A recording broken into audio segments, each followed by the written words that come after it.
अपने बेटे रिशु के माथे से टपकते हुए पसीने को देखकर सविता की हालत खराब हो गई। ऐसा आज पहली बार नहीं हुआ जब रिशु नींद से घबरा कर जागा है। हाय मेरा बच्चा, न जाने किसकी नजर लग गई है तुझे। जब से मेरे बच्चे ने 10वीं के एग्जाम में स्कूल टॉप किया है तब से रोज बुरे बुरे सपने आने लगे हैं। हाँ माँ, मैंने आज फिर से एक काले साए को देखा। वो यहीं मेरी आंखों के सामने खड़ा था। माँ मुझे बचा लो माँ। वो मुझसे कह रहा था कि मुझसे बदला लेगा। माँ कहीं ये प्रशांत। चुप कर, कैसी बात कर रहा है? दोबारा उसका नाम मत लेना। तुझे पता है ना, उस प्रशांत ने आत्महत्या कर ली, तो बार बार उसका नाम मत लिया कर। मम्मी, क्या सच में प्रशांत ने आत्महत्या की थी? चुप कर, बहुत सवाल पूछता है आजकल।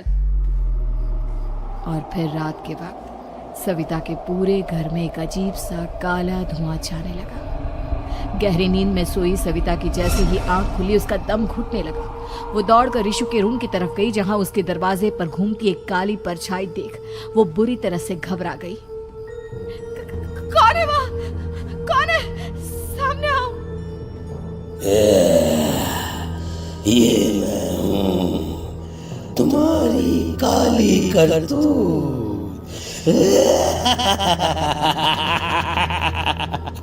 और अब मैं तुम्हारे बेटे को ले जाने आया हूँ। नहीं, मेरे बच्चे को छोड़ दो प्लीज। मेरे रिशु को कुछ मत करना। वो परछाई रिशु के कमरे में घुस जाती है। सविता भी उसके पीछे पीछे दौड़कर जाती है और देखती है कि अब वो साया साफ नजर आ रहा था। वो सर से पैर तक खून में सना हुआ था और उसके शरीर के सारे अंग कटे फटे हैं। क्या चाहिए तुम्हें? तुम जो बोलोगे मैं करूंगी, लेकिन मेरे रिशु को छोड़ दो। उस परछाई ने रिशु को गर्दन से पकड़कर दीवार के सहारे हवा में उछाल दिया। रिशु जोर जोर से चिल्लाने लगा। माँ बचाओ मुझे, बचा लो माँ। ये मुझे मार डालेगा। माँ मुझे बचा लो माँ। नहीं ऐसा मत करो। मुझे मार दो लेकिन मेरे बच्चे को छोड़ दो। मैं तुम्हारे आगे हाथ जोड़ती हूँ। वो परछाई रिशु को जमीन पर गिरा देती है और अचानक वहां से गायब हो जाती है। रिशु, मेरा बच्चा, तू ठीक तो है ना? कुछ बोल बेटा, क्या हुआ है तुझे? मैं ठीक हूँ माँ। क्या हुआ था यहाँ पर? कुछ नहीं बेटा, कुछ नहीं। तू परेशान मत हो। हम कल ही गांव के बाहर जो तांत्रिक महाराज रहते हैं उनके पास चलेंगे।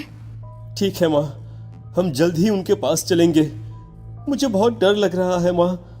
ये बार बार मुझे डरावने सपने आना, ये सब हमारे साथ क्यों हो रहा है माँ?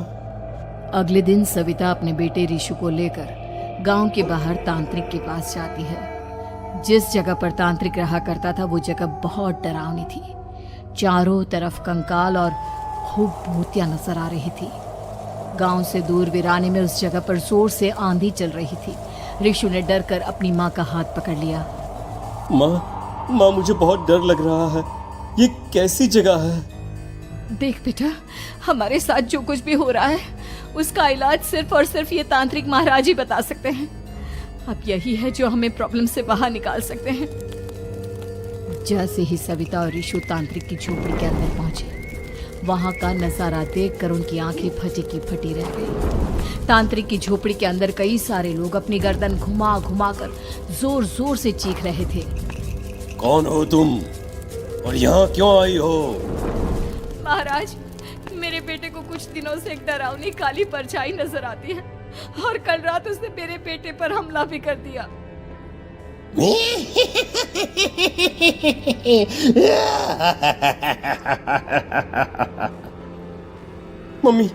मम्मी हमें यहाँ से चलना चाहिए।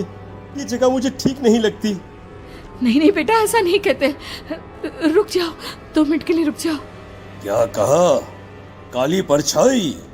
तुम्हारे बेटे पर किसी काली परछाई ने हमला किया? हाँ महाराज, वो कह रही थी कि वो मेरे बेटे को कुछ कर देगी। कोई उपाय बताइए महाराज, मेरे बेटे के साथ कुछ गलत नहीं होना चाहिए। तुमने किसी दूसरे के साथ गलत किया है।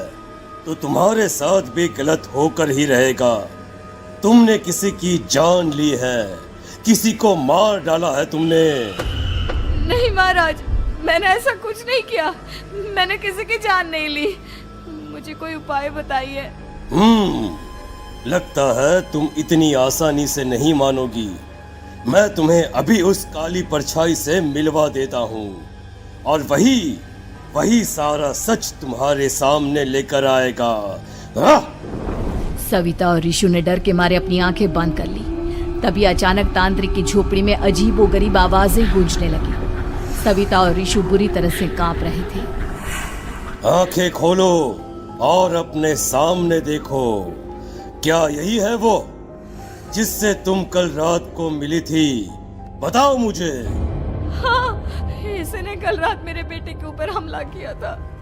ये उसी लड़के की भटकती हुई आत्मा है जिसे कुछ दिन पहले तुमने मार डाला था। मम्मी ये महाराज क्या कह रहे हैं? क्या सच में आपने किसी की जान ली है, किसी को मार डाला है? अगर हाँ तो बताइए ना मम्मी, किसको मारा है आपने? किसको?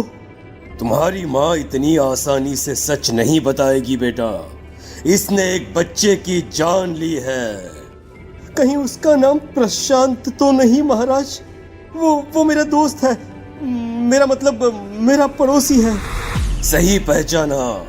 देखा सविता, तुम्हारा खुद का बेटा भी जानता है कि तुमने किसी के प्राणों की बलि चढ़ा दी और इसीलिए अब उसकी बुरी आत्मा तुम्हारे घर में भटकती है।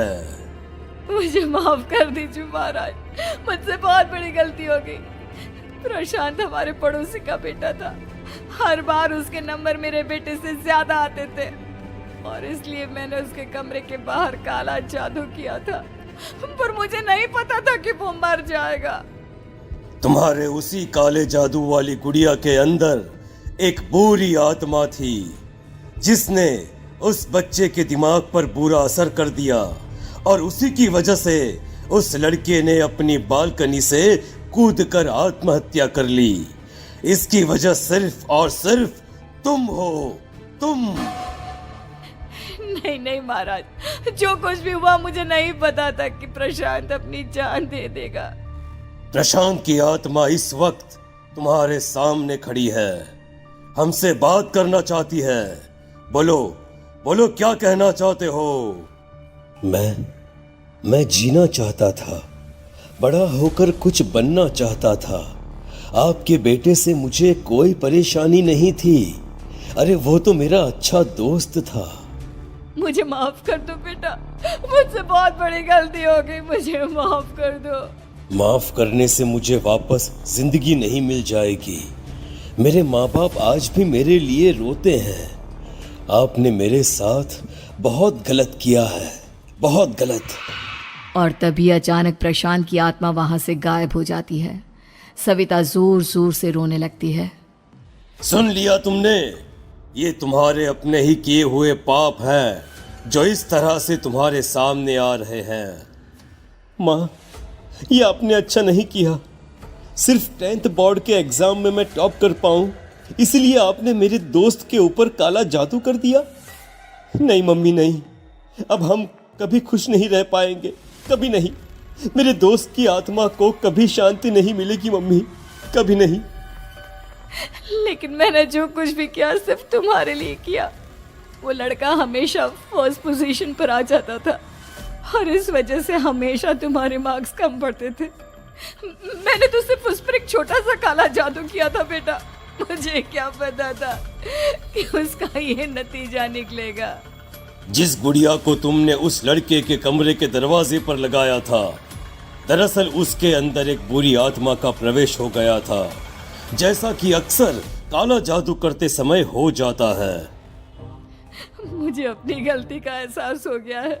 मैं प्रायश्चित करना चाहती हूँ। आप बताइए मैं क्या करूँ? प्रशांत के घर जाकर उस काली गुड़िया को वहां से निकालकर यहाँ लेकर आओ। मैं उसे आग में जलाकर राख कर दूंगा और उसके बाद प्रशांत की आत्मा को हमेशा के लिए मुक्ति मिल जाएगी। अगली रात सविता चुपचाप अपने पड़ोसी प्रशांत के घर जाती है।